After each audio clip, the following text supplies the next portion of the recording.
শ্বশুর বাড়ি আর আমার বাড়িতে মানে বাবার বাড়িতে আমরা সব মোটামুটি দুটো দুটো করে তুলে নিয়েছি। এই কুকিজ গুলো খেতে খুব ভালো হয়, এগুলো বাড়ির জন্য নিয়ে যাচ্ছি। নমস্কার, সুপ্রভাত, সকলকে স্বাগত জানি লিভিং উইথ অ্যাডভেঞ্চার্সে আজকের ব্লগটা শুরু করছি। হ্যাঁ, অনেক রকম সেই বাধা বিপত্তি পেরিয়ে বসেছি আজকে ব্যাকপ্যাকিং করতে। না শুরু এখনো করিনি, রাতের দিকে করব। তার আগে রান্নাগুলো চাপিয়ে দিচ্ছি। তবে অবশেষে কোন ডিসিশনে এলাম অবশ্যই আপনাদেরকে জানাবো। না স্কুলে কিন্তু মেয়েকে ওখানে ভর্তি করাতেই হবে, সেটা কিন্তু ফাইনাল। এখানে স্কুল কর্তৃপক্ষ কিন্তু একদমই ছাড় দেননি। মানে আলটিমেটলি কোন স্কুলে দিচ্ছি, কি করছি, সব কিছু আপডেট আপনাদেরকে জানাবো। এই পাশে রান্নাগুলো চাপিয়ে দিয়েছি, যাই ছেলেটাকে ওই পাশে স্নান করে দিই, অনেকটা বেলা হয়ে যাচ্ছে। এই যে আমাদের মিনুকে এখন তেল মাখানো চলছে আর তাকে এখন টামি টাইম করানো হচ্ছে। টামি টাইম তাকে প্রচুর মোটিভেট করা হয়। আজকে অনেকটা ঘাট তুলেছে, একবার দেখিয়ে দে না সবাইকে একটু। উঠে পড়ো 1 2 3 ওঠো।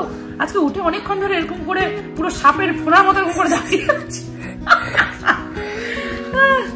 সামনেরটা মাখানো হয়ে গেছে, এখন তাকে পেছনেরটা লাগানো হচ্ছে ব্যাক সাইডে।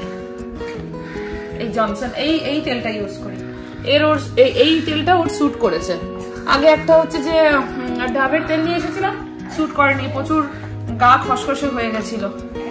তো এখন তাকে তেল মালিশ করে এই যে গরম জল একটু স্পঞ্জ করে দেবো। বাইরে খুবই বাজে ওয়েদার, রোদ নেই, ঠান্ডা, তার উপরে টিভিতে একটা ঠান্ডার কাশ্মীরের ভিডিও চালিয়েছিলাম, আরো ঠান্ডা লাগছে। হ্যাঁ ওঠো সবাইকে দেখো। ডাক্তার বলেছে যে 5 মিনিট মানে এরকম টামি টাইম করানো যায়। তো টামি টাইমের সময় সবসময় বলেছে যে পাশে থাকবেন, কোথাও যাবেন না। এমনিতে ওর বাবা তাকে গা মুছিয়ে দেয়।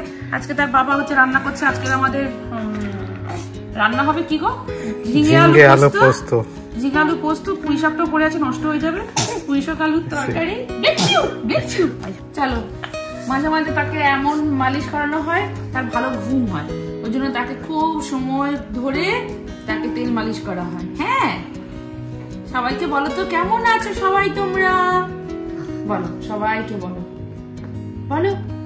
সবাইকে বলো সবাই কেমন আছো বলি তো। আমার মেমো মাঝে মাঝে খুব গান শুনতে ভালোবাসে, ওকে সেই বাচ্চাদের গানগুলো গাই। মিঠিকে এরকম গান গেয়ে গিয়ে তেল মাখাতাম। কোন গানটা গাইবো বলো? শোনাবেন কোলাবেন গাইবো?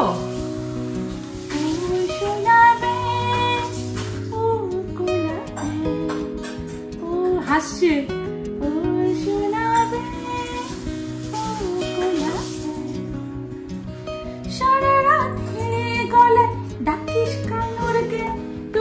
গলা সারিসনি, নাড়া বাঁধিসনি, আয় চলে আয় আমার কাছে শিখিয়ে দেব গান, আয় চলে আয় আমার কাছে শিখিয়ে দেব গান। হ্যাঁ হয়েছে, চল এবার গা স্পঞ্জ করে দেবো। হ্যাঁ, ও সেই ছোট টাওয়েলটা কোথায় গো? এই জামাগুলো ড্রায়ারে অ্যাকচুয়ালি গরম করে নিয়ে চলে আসি, জাস্ট ওকে স্নানটা করি, মানে গাটা স্পঞ্জ করে দেবো, পরিয়ে দেবো গাটা। এটা মানে গরম তো জামাটা, পরে খুব আরাম পাবে। মাঝে মাঝে মিমোকে যখন তেল মাখাই তখন মিঠির কথা খুব মনে পড়ে। মিঠিকে একটু করে তেল মাখাতাম, মিঠি খুব ছটফট করতো। দেখতে দেখতে মেয়েটা 5 বছর হয়ে গেল। স্নান হচ্ছে? হ্যাঁ, ও বাবা, এবার খুব আরাম লাগবে, চলো জামা পরিয়ে দেবো। তাকে স্নান করিয়ে জামা কাপড় পরিয়ে খাইয়ে ঘুম পাড়াতে মোটামুটি ওই ঘন্টাখানেকের কাজ। মানে সব কাজ ফেলে এখন তার জন্যই আমাকে টাইম দিতে হয়। তাই আমি যখন ছেলেটাকে নিয়ে ব্যস্ত থাকি, মোটামুটি ওর বাবা ওইখানে অনেকটাই হেল্প করে দেয়। বললো আমি স্নান করতে যাই, পুজো দিয়ে আসছি। এই যে ছেলেকে খাওয়াচ্ছি, ও ঘুমিয়ে পড়লে ঘুম পাড়িয়ে তারপর আবার রান্নাঘরে ঢুকবো। এই যে ওর বাবার পুজো হয়ে গেছে, প্রদীপটা দিয়ে গেল। আমি আবার জানেন তো যত মোটামুটি শাক সবজি আছে তাড়াতাড়ি করে শেষ করার চেষ্টা করছি। তবে হ্যাঁ, এইরকমভাবে তাড়াহুড়ো করে কোনোদিনও ইন্ডিয়া যায়নি জানেন। এই কয়েকদিনের মধ্যে ডিসিশন নিয়ে কি আর দেশে যাওয়া যায়?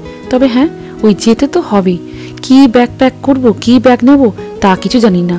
তবে হ্যাঁ, মাথার মধ্যে একটা জিনিসে ঘুরঘুর করছে, যাই নিই না কেন ছেলের সব কিছু কিন্তু A to Z আমাকে নিতে হবে। যতই হোক খুব সদ্য তো, ওকে নিয়ে যাবো, যাতে ওখানে কোনো কষ্ট না হয় সেই দিকটা মাথায় রেখে না আস্তে আস্তে করে জিনিসগুলো ঢোকাবো। এই পাশে ম্যাডাম স্কুল থেকে চলে এসেছে, বলেছি তাড়াতাড়ি করে স্নান কর, খেতে দিয়ে দেবো। এই স্কুল থেকে ফিরে না মেয়েটার বড্ড খিদে পায় জানেন, কিন্তু ভাত খেতে চায় না। ওই টুকটুক করে চানাচুর, বিস্কুট, নইলে করে যদি চকলেট থাকে ওইগুলো মুখ চালাতে থাকে। আজকে দুপুরের আকাশটা দেখুন, পুরো কালো মেঘে ছেয়ে গেছে। মনে হয় ভালোই জোরে বৃষ্টি আসবে। বেশি দিন বাকি নেই, খুব তাড়াহুড়ো করেই সবকিছু হচ্ছে যে মানে প্ল্যান যেহেতু হলো, তাই সবজিগুলো তাড়াতাড়ি শেষ করার চেষ্টা করছি। এই পুঁই শাকটা করেছিল, এই পুঁই শাকের তরকারি করছি, মানে বেশি কিছু দিচ্ছি না, 2টো আলু পড়ে আছে ওটাকেও শেষ করব। ভাত বসিয়ে দিয়েছি, আর এপাশে টমেটো গুলো ছিল, এই টমেটো গুলো ভাবছি চাটনি করে নিই। আর এই পেঁপেও আছে, মানে তাড়াহুড়ো করে খেতে হবে, নাহলে সব নষ্ট হয়ে যাবে। পেঁপে ডাল করে নেবো, আর 4 দিনই বাকি আছে। তাই এই মোটামুটি করে ফ্রিজ গুলোকে খালি করছি, ছোটখাটো যা বাটি ফাটি যা কিছু আছে সব তাড়াতাড়ি করে শেষ করতে হবে। বেশি দিন তো ছেড়ে দিন, হাতে গুনে মাত্র 2 দিন। এই যে ব্যাগ ট্যাগগুলো নামিয়ে নিয়ে এসেছি, তার উপর দেখছি ফ্রিজের মধ্যে পুঁই শাকটা পড়ে আছে, পেঁপেও পড়ে আছে। খেতে না পারলে তো এগুলো পুরো নষ্ট, তাই খাই না খাই তাড়াতাড়ি করে রান্নাগুলো করে নিচ্ছি জানেন। রেখে দেবো না হয়, মোটামুটি করা থাকলে তাড়াতাড়ি করে খাওয়া হয়ে যাবে। কোন ডাটি ভেঙে গেছে? আমাদের এই জাম্বো কারি পাতার সাথে এখন কুস্তি চলছে। কি বড় হয়েছে ওই ডাল, মানে কি বলে ওটাকে, ডালটাকে না আর কাটা হয়নি, প্রচুর ভার হয়ে গেছে। ওরে বাবা রে বাবা, মিঠি ঘুমোচ্ছে। আমাদের অর্ধেক প্যাকিং, কেন কোনো প্যাকিংই স্টার্ট হয়নি। আর এই গডিবা এই জিনিসগুলো এটাও নিয়েছি, আস্তে আস্তে দাও। এই যে এই কুকিজগুলো খেতে খুব ভালো হয়, এগুলো বাড়ির জন্য নিয়ে যাচ্ছি। আর এটা যে গডিবার চকলেট পেছনে, হ্যাঁ হ্যাঁ, ওই বিভিন্ন ধরনের ওই ফ্লেভার যেগুলো থাকে ওইগুলো খেতে ভালো লাগে, বাড়ির জন্য এগুলো নিয়ে যাওয়া। এইগুলো ব্যাস, এইবারে আর বেশি কিছু শপিং না, কারণ এবারে আমাদের একটা প্রায়োরিটি হয়ে গেছে মিমো। কারণ এত কম বয়সে অ্যাকচুয়ালি মিঠিকে নিয়ে যায়নি তো, তো কনফিডেন্সটা একটু লো আছে। যতক্ষণ না বাড়ি পৌঁছচ্ছি টেনশনটা এখনো পর্যন্ত কাজ করছে। বাট কিছুই না, আমাকে এখন মাথা ঠান্ডা করে জিনিসগুলো ঢোকাতে হবে। ওইদিকে গ্যাসে হচ্ছে ভাত, আর ওপাশে মিঠি ঘুমোচ্ছে, এখন ওকে ভাত খাওয়ানো হয়নি, মানে মাথাটা ঘুরঘুর করছে। তার উপর ছেলের ভ্যাকসিন, ও উয়া করে যাচ্ছে, কারণ ওর একটু গা গরম হয়েছে, ওই জন্য ওকে ট্যানিনাল দেওয়া হলো। না বাবা কই, এই চোখে দেখাও না গো ওটা এলিফ্যান্টটা। উফ, আমাদের গোটা ঘর এখন দোকান, সব এখন প্যাকিং চলছে। আর নেক্সট হচ্ছে কিছু না, আজকে আমাকে ব্যাগটা, আমার ব্যাগটা এখন স্টার্ট করতেই হবে, যেটা উপরে পড়ে আছে। অনিন্দ্রও স্টার্ট হয়নি, মিঠিরও স্টার্ট হয়নি। আর ওখানে এখন নাকি দেশে একটু হালকা এখন ঠান্ডা, মা বলছে সকালটা ঠান্ডা রাতেটা ঠান্ডা হয়, আর এমনি টাইমে ঠিক আছে। তো আমি মিঠির জন্য 1-2 সোয়েটার আমি নেবো, ওই সোয়েটারগুলো ঢোকাতে হবে, এক্সট্রা কাজ। আর আমাদের এখানে তো এখন বাম্পার ঠান্ডা।